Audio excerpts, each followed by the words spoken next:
ஆடினரை குத்தி எதிராடி விடும் சத்ரு சம்ஹார வேலைன்னு பாடினார்.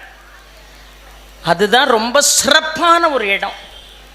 முதல்ல விநாயகனுக்கு வழிபாடு, திருமாலுக்கு வழிபாடு, லக்ஷ்மிக்கு வழிபாடு, சந்திரனுக்கு வழிபாடு, சூரியனுக்கு வழிபாடு, 30 முக்கோடி தேவர்களுக்கும் வழிபாடு, மூவர்க்கும் வழிபாடு, கிண்ணறர்களுக்கு வழிபாடு, கிம்புருடர்களுக்கு வழிபாடு, சித்த வித்யாதரர்களுக்கு வழிபாடு, இத்தனையும் சொல்லிட்டு சப்தக்கலை விந்துக்கும் ஆதியாம் சரகணனை நம்பினவர் மேல் தர்க்கமிட நாடினரை குத்தி எதிராடி விடும் சத்ரு சம்ஹார வேலை.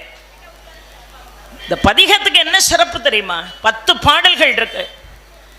இந்த 10 பாடல்களையும் இந்த சஷ்டி முடிகிறதுக்குள்ள நீங்க பாடினா ரொம்ப சிறப்பு. பாராம பாடணுங்கிறது இல்லை, பார்த்து பாடுங்க. சஷ்டி வந்துட்டாலே 2 விஷயம் மறந்துடக்கூடாது. ஒன்று கந்த சஷ்டி கவசம், இன்னொன்று